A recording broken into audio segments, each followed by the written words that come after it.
What's going on, everybody? Welcome back to the channel. In today's video, I'm going to be showing everybody how to change a carburetor on your small engine.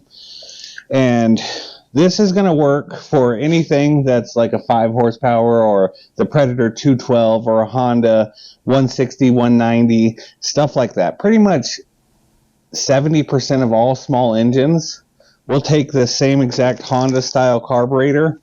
So even this Yard Max here will take this carburetor. And I'll have this kit down in the description below because this is a really good kit. And like I said, most small engines have this carburetor. So there we go, brand new carburetor. This also comes with a valve cover gasket, all the brand new gaskets you need, an air filter, a low oil cutoff, an on-off switch, brand new mounting bracket, and I'm not going to use a lot of this stuff, a generic spark plug, which still works. This you don't see a lot right here too. I like this. You don't see this, carburetor bolts. And I don't know what these other big ones would be for, but it comes with two 10mm carburetor bolts. That's pretty cool. Petcock for the gas tank if your filter is bad or broken. Might as well just screw this in there too. And some fuel line. This is a really good kit. So I honestly am surprised on how good. And like I said, this is going to work on no matter. If you have this style carburetor, this is going to work. The one with the on-off switch here. If you don't have the fuel on-off switch, I will put a link down for another one. So let's get to work. This is pretty simple repair. We're going to use a 10mm. We're going to use fuel shut-off clamps. And I think that's about it. So let's get right into the repair. Okay.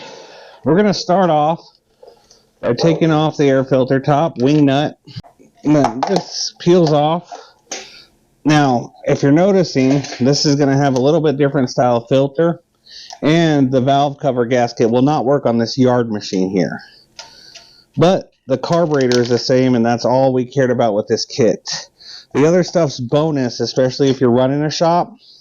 You'll have those extra parts to sell to another customer, or so on and so forth. So you're not losing out. So you get paid for changing the carburetor, and you'll have a bunch of extra stuff on top of that. Now, a lot of times this one has a nut on the top, a 10mm. This one seems not to be there. So from here on out, we'll remove this and just pull that to the side. You can see our carburetor here. It is a little dirty and a little dusty. Nothing too crazy though. Not as bad as I thought it was going to be. And we're going to remove the fuel line now. Actually, you know what? The first thing I always like to do is we can get rid of this throttle linkage. All you got to do is pull it up, throttle it, and just pull it out. It pops right out. We'll remove this hard gasket. 90% of the time the gaskets on these are good. Now I threw my fuel cutoff clamps because they were messing up and they weren't working. So I'm going to use a pair of vice grips here. Should do the same thing. I need to buy a new set. Yeah, there we go. And there's a carburetor. Now this carburetor isn't bad per se. It just needs to be deep cleaned, and it's faster to just put a new carburetor on. So I can clean this one and have it ready for if I need a new carburetor. This will be my new carburetor in the future. I say that, and I always just go ahead and buy a new carburetor. So if you want, you could change your gaskets, but I don't think that's necessary on this. And a lot of people disagree, saying, oh, if you're doing it, you might as well do it, but you don't have to do unnecessary stuff. Plus, everything that you do should cost money. So, if you're saving money, you know, I always say, do what you do. This is going to be just fine. So, we got gas going in there now. When we put it back on, we will turn this to the off position because we need both of these in this position to put the cover back on. So, now I'll wipe off this gasket here. And I'll make sure I put it on the right way. You should be able to see all the holes line up. So far, this repair is going beautifully because, you know, we really didn't need much.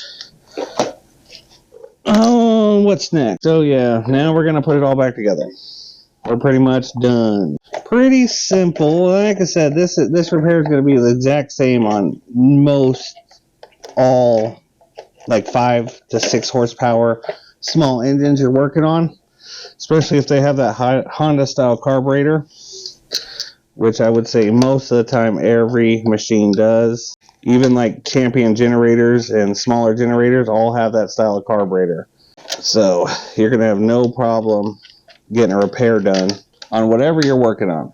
Like I said, check out the link in the description. If you guys made it this far also, make sure you hit that like button and subscribe to this channel, because I'll show you guys how to fix small engines, at least a video a week.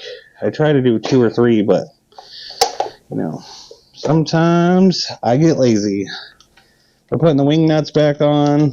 Now I can turn this gas back on here while that gas is on and the choke's on. And now there might not be any gas going into this because of the way it's leaning, this plate compactor.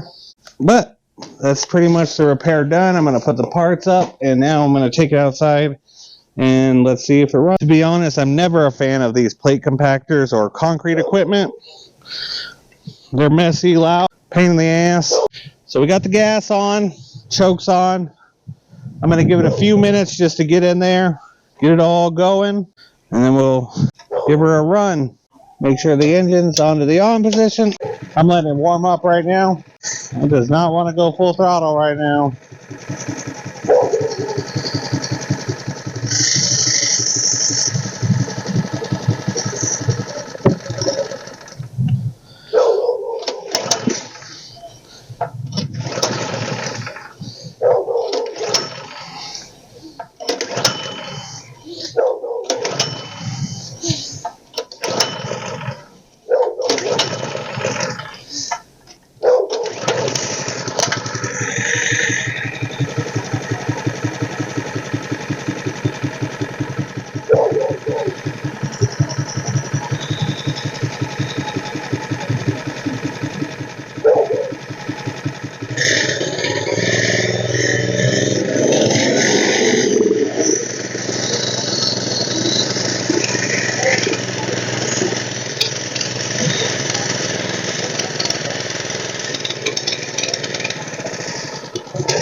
There you have it, ladies and gentlemen. She's compacting and she is working. So we are done with this repair. So again, that's all you need to do. Pretty simple. Hit that subscribe button. I'll see you on the next